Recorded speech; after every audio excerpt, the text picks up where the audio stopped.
இங்கே வந்து நம்ம அன்றாட கடந்து போகிற ஒரு விஷயம் என்னது? ரோடு. அதில் தான் கடக்கிறோமே. அதுதான் கடக்கிறோமே. அந்த ரோட்டில் வந்து ஒரு மிகப்பெரிய நம்ம அறியாமல் சில விஷயங்கள்லாம் நடந்திருக்கு. ஒன்று நீங்கள் ரோட்டில் கொலை நடந்தது நமக்கு தெரில, ரோட்டில் தான் நடந்துருக்குலாம் சொல்லாதீங்க. ரோடை பற்றின ஏதாவது ஒரு புரிதல் உங்களுக்கு என்ன இருக்கு?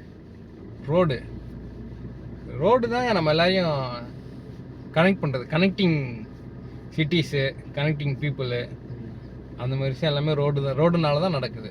ரோடுனால தான் நடக்குது. ரோடு எதுக்கு முதல்ல போட்டாங்க?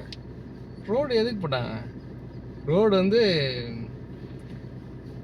எல்லாத்தையும் கனெக்ட் பண்ணுறதுக்கு, சிட்டிஸ் டு சிட்டி சீக்கிரமாக போகிறதுக்கு, அந்த மாதிரி விஷயத்துக்குலாம் போட்டிருப்பாங்க. நம்ம ஊர் வந்து நம்ம கிராமமாக இந்தியா வந்து பிஃபோர் இண்டிபெண்டன்ஸ் வச்சுக்கோங்க, பிரிட்டிஷ் ரூலில் இருக்கும்போது அப்போ ரோடெல்லாம் பெருசாக இல்லை.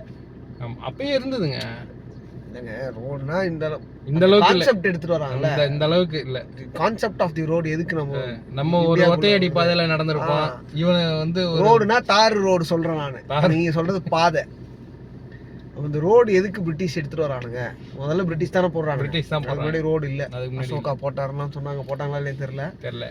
மேபி ரோடு வந்து பிரிட்டிஷ் போடுறானுங்க. எதுக்கு அவனுங்க போடுறானுங்கன்னா, நம்ம ஊரில் இருக்கிற வளங்கள்லாம் அவனுக்கு ஊருக்கு கொள்ளையடிக்கிறதுக்கோ, பிஸ்னஸ் பண்ணுறதுக்கோ, ட்ரேடுக்கோ பண்ணுறதுக்காக தான் அவனுங்க முதல் ரோடு போடுறானுங்க. ஸ்பைசஸ் நம்ம ஊர்லேருந்து எடுத்துன்னு போனாங்க. ஸோ அங்கங்கே இருக்கிற கிராமங்கள்லாம் கண்டுபிடிக்கிறானுங்க, எங்கெங்க என்னென்ன விளையுது அதெல்லாம் பார்த்து அவனுக்கு இது எல்லாத்தையும் நம்ம ட்ரேட் பண்ணுறதுக்கு வசதியாக இருக்கிறதுக்காக தான் ரோடு போட்டாங்க. ரயில்வேஸும் அப்படி தான் போட்டானுங்க. ஆமாம், ஏன்டா அவனுக்கு சம்மந்தமே இல்லாத இவ்வளோ பெரிய ட்ராக் எல்லாம் போட்டு நம்ம ஊரில் சுற்றிட்டு இருந்தானுங்க. நம்ம கூட வளர்ச்சி அடைகிறானுங்க அப்படின்லாம் கிடையாது, தேவைக்காக போட்டுக்கிட்டாங்க. ஆமாம், போட்டுக்கிட்டு இங்கேருந்து எல்லாத்தையும் எடுத்துன்னு போயிட்டு போர்ட் மூலிமா இது பண்ணுறதுக்கு தான் அவனுக்கு ரோடு போட்டாங்க. இதுதான் கனெக்ட் பண்ணி, இது பேசிக், மேபி எல்லாருக்கும் இது தெரிஞ்சிருக்கும். ஆமாம், அந்த ரோடு இப்போ என்னவா இருக்கு? அப்படி கனெக்ட் பண்ணி இந்த ரோடை நம்ம பொலிட்டீஷியன்ஸ் நாளடைவில் அது என்னவா மாறுதுன்னா, ரோடை வச்சு பாலிடிக்ஸாக மாறிடுச்சு. ஆமாம், இன்னும் டெவலப்மெண்ட்லாம் இருக்குங்க இந்த ரோடுனால. மேபி இந்த ரோடு இருந்ததுனால தான் நம்ம சில சிட்டி, தமிழ்நாட்டில் சில சிட்டிஸ்லாம் அர்பனைஸாக மாறி இருக்கு. நிறையா ஸ்கூல்ஸு, இண்டஸ்ட்ரீஸ் நிறையா வந்திருக்கு. மேபி இந்த டிரான்ஸ்போர்ட் இருந்ததுனால தான் அது எல்லாமே நடந்திருக்கும். ஆமாம், அதனால தான் எங்கே வந்து ரோட்ஸ் வர ஆரம்பிச்சதோ அதை சுற்றி நீங்கள் சொல்கிற மாதிரி அர்பனைஸ் ஆகுது, டெவலப்மெண்ட்டை நோக்கி டெவலப்மெண்ட் வருது. ஸ்கூல்ஸ் வருது, காலேஜஸ் வருது, இண்டஸ்ட்ரீஸ் நிறையா வருது, பொருளாதாரம் மேம்படுது, இதெல்லாமே நடக்குது. ஆமாம், காலப்போக்கில் என்ன ஆகுது? சரி, இதெல்லாம் நடக்குதுல்ல, ஆனால் இன்றைக்கும் ரோடு போடாமல் நிறைய ஊர்லாம் இருக்கு. ஏன் இருக்கு நிறைய ரோடு? ஆமாம், இன்னும் பஸ் போகாமல் வில்லேஜஸ்லாம் நிறைய கிராமங்கள்லாம் இருக்கு. நீங்கள் அந்த மலையில் இருக்கு அப்படின்லாம் சொல்லுவானுங்க சில வீட்டில். அதெல்லாம் மலை மேலெல்லாம் போக முடியாது. கொடைக்கானலுக்கே போயிட்டு வந்துட்டானுங்க ரோடை போட்டு வருங்க. ஆமாம், ஊட்டிக்கே போயிட்டு வந்துட்டானுங்க ரோடை போட்டு. அந்த மலைக்கெல்லாம் போக முடியாது அப்படி இப்படின்னுவானுங்க.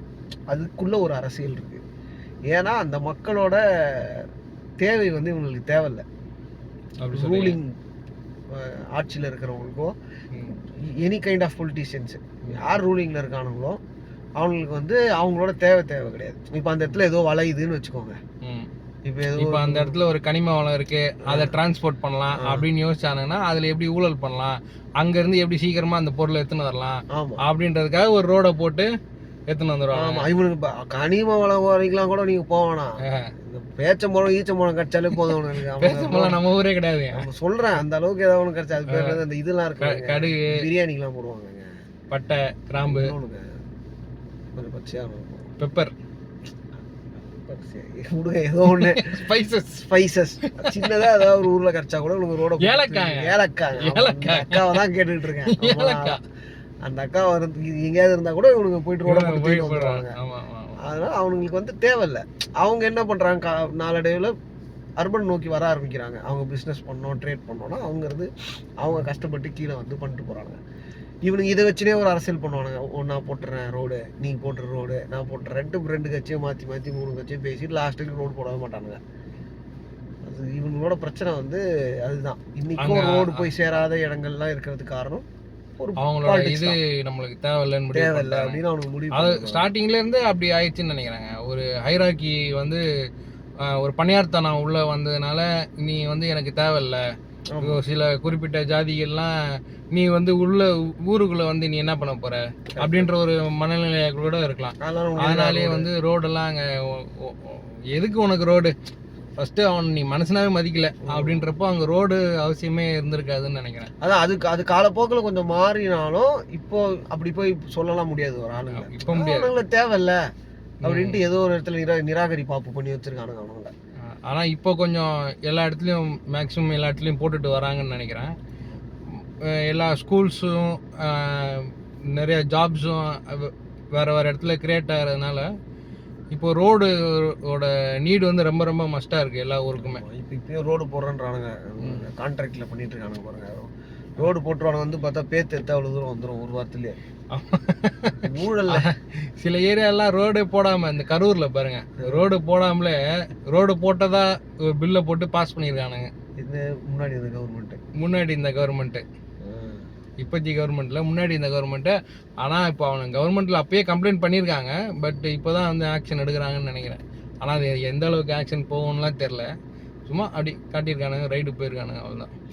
அது அப்படி போன கவர்மெண்ட் பண்ணிட்டாங்க. இப்போ வந்த கவர்மெண்ட் வந்து போய் மோடி கிட்ட போய் பேசிட்டு வந்திருக்காங்களாம். ஆமாம், ஹைவேஸ்லாம் போடணும், கனெக்ட் பண்ணுங்க அப்படின்லாம் சொல்லியிருக்காங்க. அப்போ ஹைவேஸ் போடணுன்னா மக்களோட இடத்தெல்லாம் கொஞ்சம் எடுத்தாகணும். ஒரு டெவலப்மெண்ட் ஆகுதுல்ல, அப்போது நீங்கள் எப்படி ரோடு போட முடியும்? ஏதாவது ஒரு நிலம், ஒரு வேஸ்ட் லேண்ட் ஏதாவது இருந்துச்சுன்னா அந்த இடத்துல அப்படி ரோடு போட்டுப்பாங்க. இல்லை ஏதாவது அவங்ககிட்ட ப்ரிக்கர் பண்ணுவாங்க லேண்டை. விவசாயம் யாருனா இருந்தாங்கன்னா அவங்ககிட்ட நான் வேறு லேண்டு தரேன், நீ இந்த லேண்டை கொடு அப்படின்னு கேட்பாங்க. இதுதான் பரந்தூரில் நடந்துச்சு. அப்போ மட்டும் விமான நிலையம் ஆனான்ட்டார் அவரு. அது ஏன்னு தெரியல. அது சுற்றுச்சூழல் அந்த மாதிரி இருந்திருக்குங்க. இதுக்கு வேணாம் அதுக்கு வேணாம் கேட்டா போன கவர்மெண்ட்ங்களேங்க டப்புன்னு அவனுக்கு ஊழல் பண்ணிட்டானுங்க. பண்ணியிருக்காங்க, பண்ண போய் தான் சொல்றாங்க மக்கள். அதுதான் இப்போ இவரு கேட்டுன்னு இருக்காரு, இப்போ மட்டும் லேண்ட் ஆக்குபை பண்ண மாட்டாங்களா கேட்பாங்க. அதுதான் எப்படின்னு பார்த்து தான் அதை பண்ணணும். பட் ஆனால் அது எப்படின்னு தெரியல நமக்கு. எல்லாம் ஒண்ணுதான், யாரும் மாற்றம் மாறிடுச்சு அப்படின்றலாம் ஒன்றும் இல்லை. மக்களுக்கு போனா இவங்க ரோடு போடுறத விடுங்க, உள்ளுக்குள்ள இருக்கிற இன்னும் போய் சென்றடையாத இருக்கிற கிராமங்களுக்குலாம் ரோட போட்டு பஸ் வசதிலாம் கொடுத்தா ரொம்ப நல்லா இருக்கும். இன்னும் அர்பனைஸ் ஆகும், வளர்ச்சியை நோக்கி போட்டோம். மக்களுக்கு எந்த பிரச்சனையும் இல்லாமல் நல்லது நடக்கட்டும், இருந்தால் சந்தோஷம் தான். கண்டிப்பாக நடக்குங்க. நம்ம வந்து அடுத்த வீடியோவில் பார்க்கலாம். உங்களை மீட் பண்ணுறோம். பாய்.